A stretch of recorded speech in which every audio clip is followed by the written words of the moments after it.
Hello everyone, notes card में आप सभी लोगों का स्वागत है। और आज हम डिस्कशन करने वाले हैं फार्माकोग्नोसी का चैप्टर नंबर 5।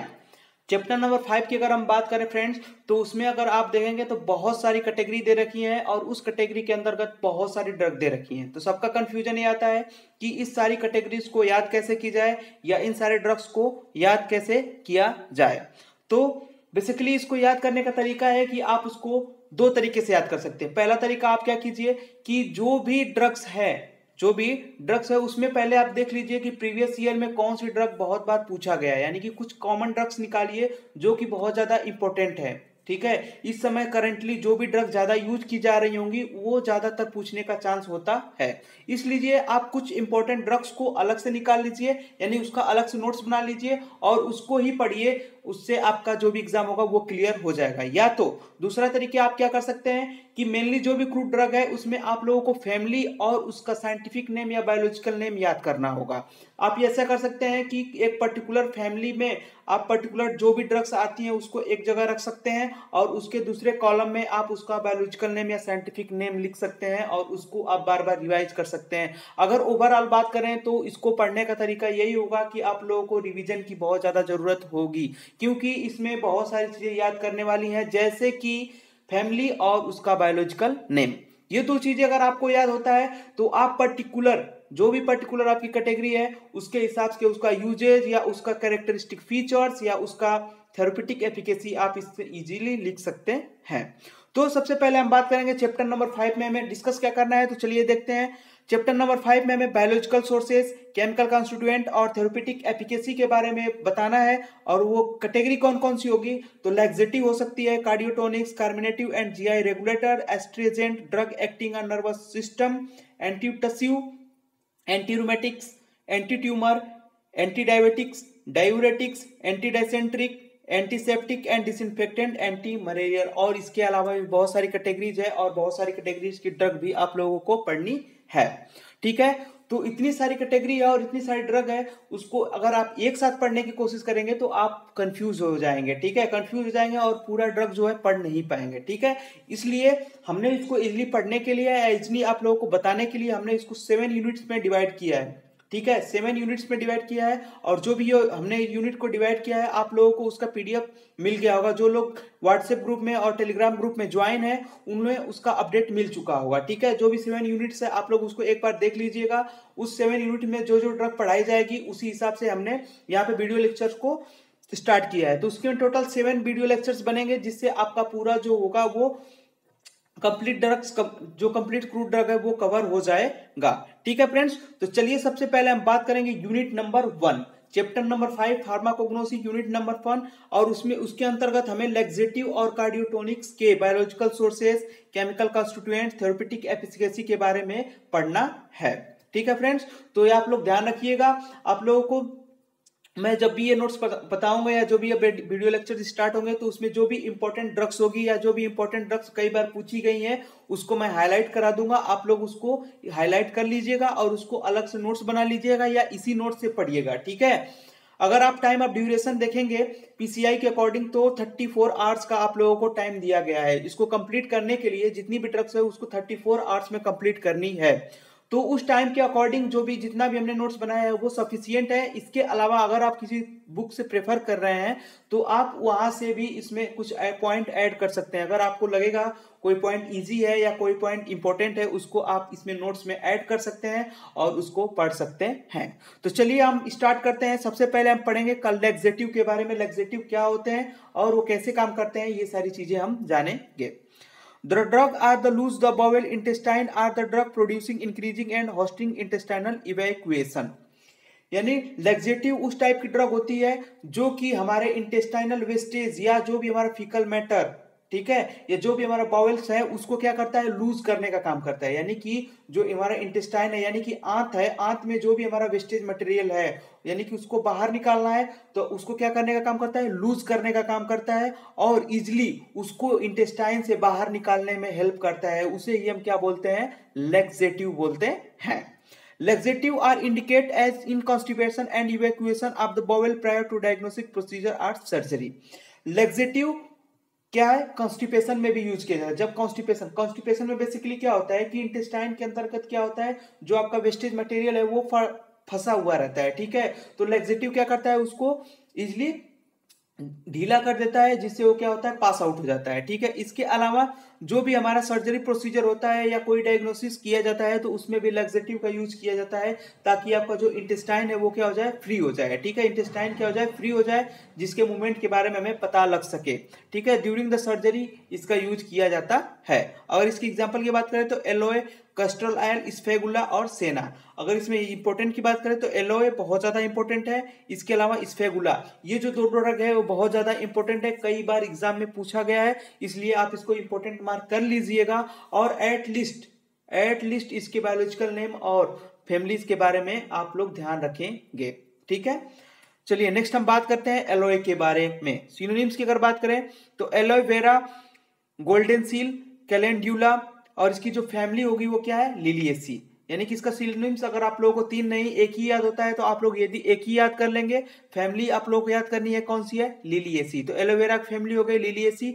बायोलॉजिकल सोर्सेज की अगर हम बात करें, it is dried juice of the leaf of the Aloe barbadensis, Miller, curacao aloes, ठीक है। ये क्या होता है, जो एलोवेरा होता है उसके हम क्या डायरेक्ट ड्राइड जूस को यूज करते हैं, ठीक है। जो भी एलोवेरा की जो पत्तियां होती हैं उसमें से क्या जूस निकाला जाता है और उसी का यूज करते हैं, चाहे हम जिस प्रकार से यूज करें उसके जूस को ही यूज करते हैं। और ये इसका बायोलॉजिकल नेम है एलोए बार्बिडेंसिस। इसका जो बायोलॉजिकल नेम है क्या है, एलोए बार्बिडेंसिस, ठीक है। एलोए बार्बिडेंसिस इसका बायोलॉजिकल नेम होता है। आप लोग ध्यान रखिएगा, जब भी बायोलॉजिकल नेम लिखिएगा तो या तो आप लोग इटैलिक लैंग्वेज में लिखिएगा जैसे हमने ये लिखा है एलोए बार्बिडेंसिस, या तो आप लोग अगर नॉर्मल लैंग्वेज में लिखते हैं तो एलोए को अलग से अंडरलाइन कर दीजिएगा और बार्बिडेंसिस अलग से अंडरलाइन कर दीजिएगा। एलोए जो होगा वो जीनस को रिप्रेजेंट करेगा और बार्बिडेंसिस जो होगा वो स्पीसीज एपिथिएट को रिप्रेजेंट करेगा। अगर आप लोग नॉर्मल लैंग्वेज में लिखेंगे तो इसको आप लोग सेपरेटली अंडरलाइन कर दीजिएगा।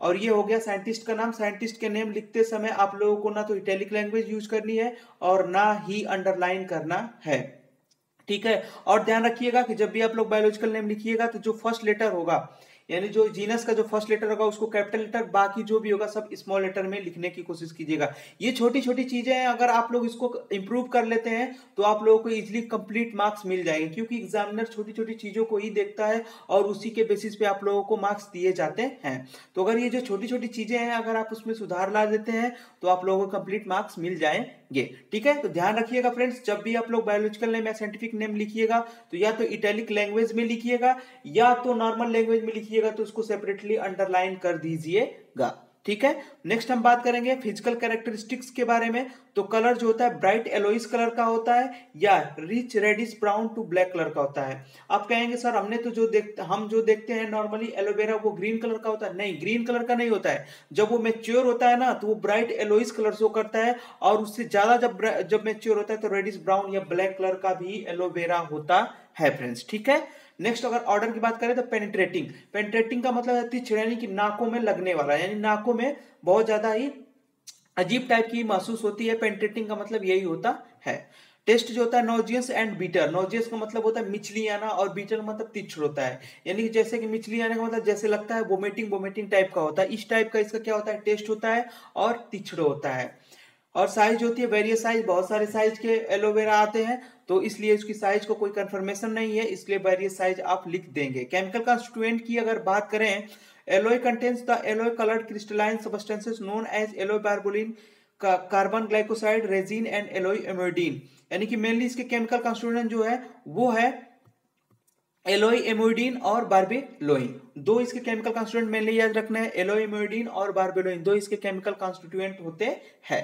नेक्स्ट अगर बात करें therapeutic efficacy, improve digestive health, यानी डाइजेस्टिव हेल्थ को यह क्या करता है, इंप्रूव कर देता है। प्रमोट ओरल हेल्थ, ओरल की जो भी प्रॉब्लम्स होती हैं उसमें भी ये बहुत ज्यादा हेल्पफुल होता है। क्लियर एक्ने, जो भी चेहरे पे दाग धब्बे होते हैं उसमें भी एलोवेरा का यूज किया जाता है। रिलीव्स एनल फिशर, यानी ड्यूरिंग द पाइल्स जो एनल एरिया होता है वो क्या हो जाता है, रप्चर हो जाता है, उस टाइम भी एलोए का यूज किया जाता है। It is used as the irritant purgative, irritant purgative के रूप में भी। परगेटिव क्या होता है, लेक्जेटिव से हायर एक्टिविटी करता है उसे क्या बोलते हैं, परगेटिव बोलते हैं। इरिटेंट का मतलब होता है उत्तेजना, ठीक है, उत्तेजक यानी बहुत तेजी से परगेटिव की तरह भी यूज किया जाता है।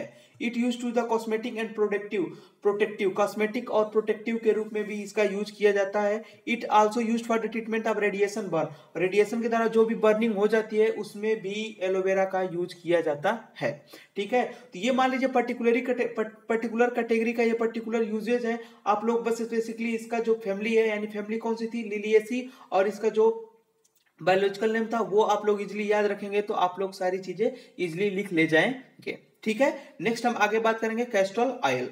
सिनोनिम्स है ओलियम रैसिनी, इसका सिनोनिम्स होता है oleum ricini. Family you for VAC.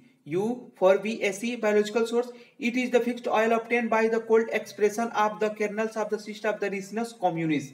ये इसका बायोलॉजिकल नेम है रिसिनस कम्युनिस, याद रखिएगा। रिसिनस कम्युनिस जो होता है इसका बायोलॉजिकल नेम होता है, और ये कोल्ड एक्सप्रेशन के द्वारा यानी जो सीड होता है ना, सीड का जो कर्नल वाला पार्ट होता है, सीड के अंदर जो पार्ट होता है उसी के कर्नल से कोल्ड एक्सप्रेशन द्वारा इसका एक्सट्रैक्शन किया जाता है। कैस्टर ऑयल का मतलब आप लोगों ने बचपन में खेला होगा ना, उसको क्या बोलते हैं, रेंड बोलते हैं। हिंदी में उसको रेंडी बोलते हैं या रेंड बोलते हैं या अरंड बोलते हैं। ठीक है, बचपन में उसको खेला जाता था, यानी कि पाम पे रख के उसको फोड़ने का काम किया जाता था, फोड़ फोड़ के खेला जाता था। तो उसका पहले क्या होगा, पहले खेल खेल में यूज किया जाता था किसका, कैस्टोल सीड का बहुत ज्यादा ही यूज किया जाता था खेलने के लिए। ठीक है, इसका क्या बायोलॉजिकल नेम रिसिनस कम्युनिस होता है। नेक्स्ट अगर बात करें फिजिकल कैरेक्टरिस्टिक, तो कलर जो होता है पेल येलो और ऑलमोस्ट कलरलेस लिक्विड होता है, यानी पेल येलो कलर का या ऑलमोस्ट कलरलेस लिक्विड की तरह होता है। जो भी इसका ऑयल निकलता है वो कलरलेस लिक्विड की तरह ही होता है। ऑर्डर की बात करें नोजिएटिंग, मतलब कि मिचली की तरह, यानी इससे भी लगता है कि वोमिटिंग टाइप का होगा, तो इसका ये ऑर्डर होता है। टेस्ट स्लाइटली एक्रिड होता है, यानी सैक्रिड तिरछ टाइप का भी इसका भी टेस्ट होता है। केमिकल कंस्टिट्यूएंट की बात करें तो ट्राइग्लिसराइड ऑफ रिसिनोलिक एसिड, इसमें रेसिनोलिक एसिड का ट्राइग्लिसराइड पाया जाता है। फैटी एसिड पाया जाता है। आइसोरिसिनोलिक, लिनोलिक, स्टीयरिक एंड आइसोस्टीयरिक एसिड भी पाया जाता है। तो इसमें क्या रेसिनोलिक एसिड बहुत ही ज्यादा पाया जाता है, इसलिए आप लोग इसका केमिकल कंस्टिट्यूएंट रेसिनोलिक एसिड और फैटी एसिड याद रखिएगा। नेक्स्ट हम बात करेंगे थेरेप्यूटिक एफिकेसी, तो castor oil is used as the cathartics. Cathartics का मतलब ये भी होता, यही होता है कि जो भी इंटेस्टाइनल वेस्टेज है उसको इजिली बाहर निकाल दे, वो भी कैथरेटिक्स ही होते हैं। तो यानी इस तरह ये एक तरह से कैथरेटिक्स के रूप में भी यूज किया जाता है। It also used for the lubrication commercially, और कमर्शियली लेवल पे इसका यूज लुब्रिकेशन होता है। बहुत सारे ऑयल आप लोगों ने सुना होगा, ऑयल का यूज किस में किया जाता है, मोबिल आप लोगों ने सुना होगा ना, मोबिल, वो भी एक ऑयल ही होता है, लुब्रिकेशन के रूप में यूज किया जाता है। इसी प्रकार जो कैस्टर ऑयल होता है ये भी लुब्रिकेशन की तरह यूज किया जाता है। Castor oil can be use to the irritant stimulant laxative, यानी स्टिमुलेंट लेक्सेटिव की तरह भी यूज किया जाता है।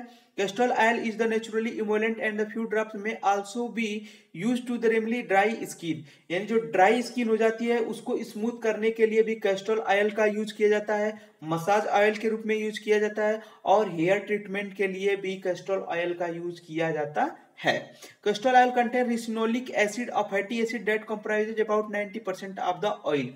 अगर हम बात करें कैस्टर ऑयल में, तो कैस्टर ऑयल का जो 90% होता है वो रिसिनोलिक एसिड और फैटी एसिड से मिलकर बना हुआ होता है। तो जो दो केमिकल कंस्टिट्यूएंट है रिसिनोलिक एसिड और फैटी एसिड, आप दोनों ये केमिकल कंस्टिट्यूएंट याद रखेंगे। ठीक है, इसके अलावा जो इसकी फैमिली थी वो याद रखेंगे, और इसका जो भी बायोलॉजिकल नेम था उसको याद रखेंगे। ठीक है, आप सबसे अच्छा क्या कीजिए कि आप एक चार्ट बना लीजिए, चार्ट में आप लोग उसका फैमिली लिख लीजिए और उसका जो होता है बायोलॉजिकल नेम लिख लीजिए। उसी को कई बार आप रिवाइज कर लेंगे तो आप लोगों को वो याद हो जाएगा। ठीक है फ्रेंड्स, नेक्स्ट आगे हम बढ़ेंगे स्पैगुला। ये बहुत ही ज्यादा इंपॉर्टेंट है, ये भी कई बार पूछा गया है। सिनोनिम्स की अगर बात करें इसबगोल या स्पैगोल, आप लोगों ने इसबगोल की भूसी मेडिकल स्टोर पे आप लोगों ने देखा होगा, स्पैगोल की भूसी या साइलियम की भूसी, जो भी आप लोगों ने पढ़ा होगा वो क्या होती है, यही होता है, स्पैगुला होता है। फैमिली प्लांटिजिनिएसी, और बायोलॉजिकल सोर्स की अगर बात करें it consist of the dried seed of the plant known as Plantago ovata. ठीक है, इसका बायोलॉजिकल नेम होता है प्लांटेको ओवाटा, और ये किससे निकाला जाता है, तो इसके ड्राइड सीड, जो सीड होती है उसको सुखा के उसका जो भूसी बनाया जाता है उसी का यूज करते हैं हम किसका, स्पैगुला में। ठीक है, नेक्स्ट हम बात करें फिजिकल कैरेक्टरिस्टिक, तो कलर पिंकिश ग्रे या ब्राउन कलर का इसका कलर होता है। ऑर्डर नॉन, इसका ऑर्डर कभी पता नहीं चला है, अभी इसका ऑर्डर का कोई पता नहीं है। टेस्ट की अगर बात करें म्यूसिलेजिनस और ब्लैंड, म्यूसिलेजिनस टाइप का होता है, चिपचिपा टाइप का इसका क्या होता है, टेस्ट होता है। ठीक है। साइज लेंथ 10 to 35 मिलीमीटर और विड्थ 1 to 1.75 मिलीमीटर, यानी जो इसका लेंथ होता है 10 to 35 मिलीमीटर और 1.75 मिलीमीटर होता है। जो इसका सीड होता है ये इसकी क्या होती है, लेंथ और विड्थ का साइज होता है। केमिकल कॉन्स्टिट्यूएंट्स की अगर बात करें, स्पेगुल सीड्स कंटेन म्यूसिलेज, जो स्पेगुल सीड होती है वो म्यूसिलेज कंटेन करती है। इसके अलावा इस consist of the pentosan and aldobionic acid, और इसके अलावा जो इसमें केमिकल होता है वो होता है पेंटोसैन और एल्डोबायोनिक एसिड भी प्रेजेंट होता है। नेक्स्ट अगर बात करें therapeutic efficacy, it is also useful in dysentery, chronic diarrhoea, in case of the duodenal ulcer and piles. तो इसका यूज डाइसेंट्री में यूज किया जाता है, डायरिया में यूज किया जाता है, डियोडेनल अल्सर में और पाइल्स में इसका यूज किया जाता है। It also effectively as a soothing agent, ये क्या करता है, जो हमारा बाउल्स मूवमेंट यानी कि जो भी हमारा वेस्टेज मटेरियल होता है उसको क्या कर देता है, स्मूथ कर देता है। स्मूथ करने की वजह से इसका यूज हम पाइल्स में या सूथनिंग एजेंट के रूप में भी करते हैं। The husk are used as a demulcent, laxative and emollient property, यानी जो इसकी भूसी होती है वो लैक्सेटिव की तरह, डेमल्सेंट और इमोलिफिसेंट की तरह यूज की जाती है। It used as the treatment of the chronic construction amoebic and वाइसिलिक डायसेंट्री, यानी जो भी अम्योबिक डायसेंट्री या क्रोनिक कंस्ट्रक्शन हो जाता है उसको दूर करने के लिए भी इसका यूज किया जाता है। Ispaghula is used as a treatment of the constipation, और बहुत बार इसका यूज किसमें किया जाता है, तो कॉन्स्टिपेशन में इसका यूज किया जाता है। नेक्स्ट हम बात करेंगे शेना लिप्स, इसका सिनोनिम्स तिन्नेवली शेना और इंडियन शेना, इसका क्या होता है, सिनोनिम्स होता है। और फैमिली लेग्यूमिनोसी। बायोलॉजिकल सोर्स की अगर बात करें, it consist of the dried leaflet of the Cassia angustifolia, यानी इसका जो बायोलॉजिकल नेम होता है कैसिया एंग्यूटिफोलिया, और ये ड्राई लिपलेट यानी कि जो भी सेना लिप्स होती है उसको सुखा के उसका यूज किया जाता है। ठीक है। फिजिकल कैरेक्टरिस्टिक्स देखा जाए तो जो कलर होता है वो लाइट ग्रीन कलर का होता है, ऑर्डर फैंटी होता है, टेस्ट जो होता है बीटर म्यूसिलेजिनस होता है, तीक्ष्ण म्यूसिलेजिनस टाइप का इसका क्या होता है, टेस्ट होता है। नेक्स्ट साइज की अगर बात करें 3 to 5 सेंटीमीटर जो होती है लिप की लंबाई होती है, और 2 सेंटीमीटर इसकी चौड़ाई होती है, और 0.5 मिलीमीटर उसकी जो लिप होती है वो थिक होती है। केमिकल कॉन्स्टिट्यूएंट की अगर बारे में बात करें, it consist not less than 2% of the hydroxy anthracene derivative calculated as semi sennoside B, यानी एक केमिकल कॉन्स्टिट्यूएंट कौन सा होता है, तो हाइड्रोक्सी एंथ्रासीन होता है। It contain the anthraquinone derivative, और एंथ्राक्यूनोन का डेरिवेटिव भी होता है। The active constituent of the drug they are the sennoside A, sennoside B, sennoside C and sennoside T. तो एक्टिव कॉन्स्टिट्यूएंट जो होता है सिनोसाइड ए, सिनोसाइड बी, सिनोसाइड सी और सिनोसाइड डी होता है। Senna leaves also contains the rhein, kaempferol, aloe emodin and isorhamnetin, इसका जो chemical constituent और भी होते हैं। इसमें से आप लोग याद रखिएगा सिनोसाइड ए, सिनोसाइड बी, सिनोसाइड सी और सिनोसाइड डी, क्योंकि ये इजीली याद हो जाएंगे आप लोगों को।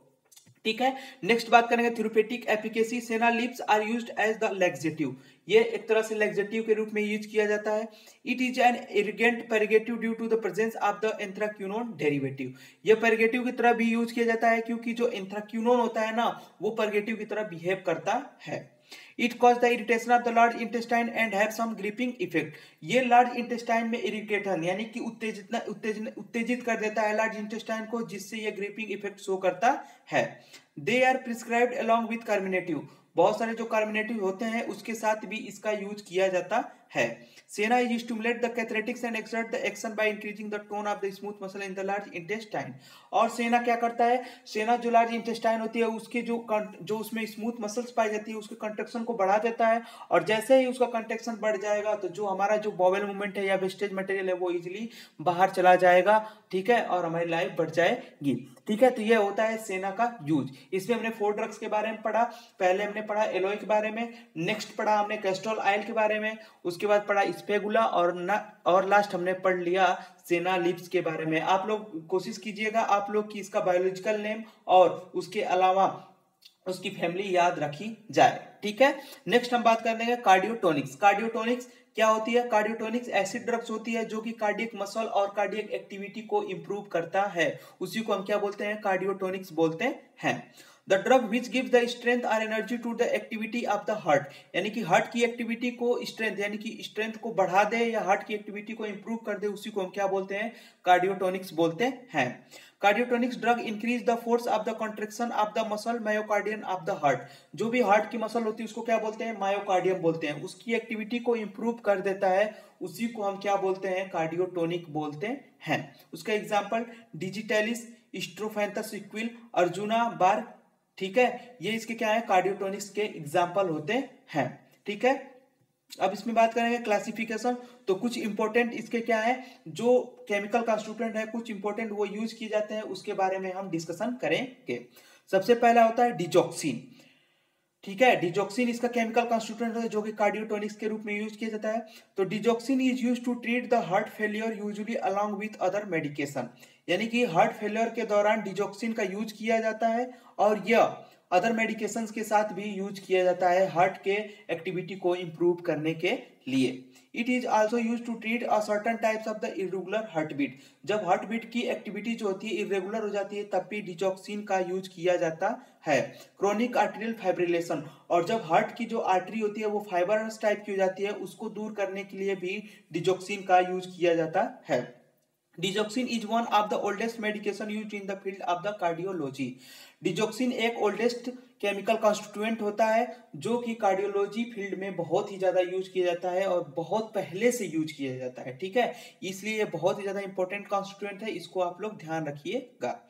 मेलिरिनोन्स, this medication is used for the short term treatment of the heart failure, यानी शॉर्ट टर्म जो हार्ट फेलियर होता है उसमें भी इसका यूज किया जाता है। It works by making your heart beat stronger, ये क्या करता है, हार्ट बीट को स्ट्रोंग बना देता है, जो भी आपकी हार्ट बीट कम हो रही है उसको क्या कर देता है, स्ट्रोंग बना देगा, जिससे आपका हार्ट रेट जो होगा यानी हार्ट बीट रेट होगी वो बढ़ जाएगी और जो ब्लड वेसल्स की एक्टिविटी है वो भी इंप्रूव हो जाएगी, पंप और जो हार्ट की एक्टिविटी यानी हार्ट की जो पंप करने की एक्टिविटी है वो भी बढ़ जाती है। तो ये क्या होता है, मिलीरिओन्स होता है।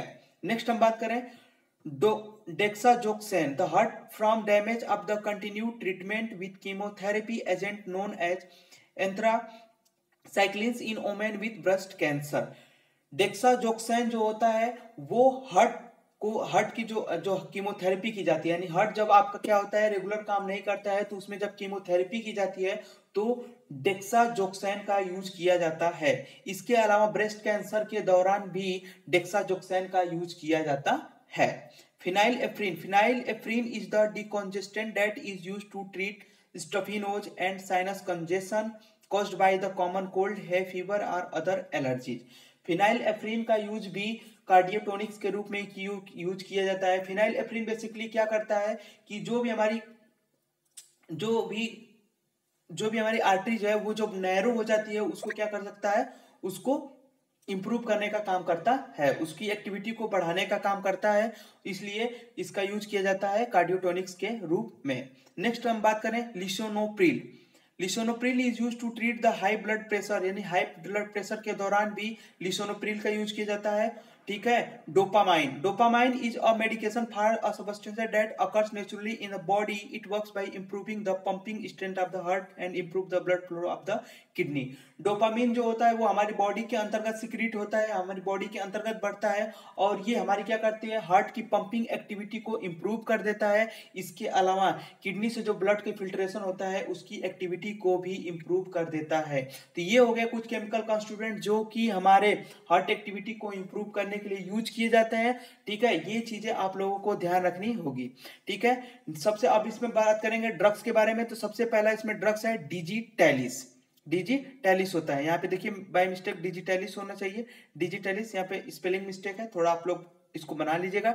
Digitalis synonyms, digitalis leaves, foxgloves leaves, और इसकी जो फैमिली होती है स्कोफ्लुरेसी, इसकी जो फैमिली होती है स्क्रोफ्लेरिएसी इसकी फैमिली होती है।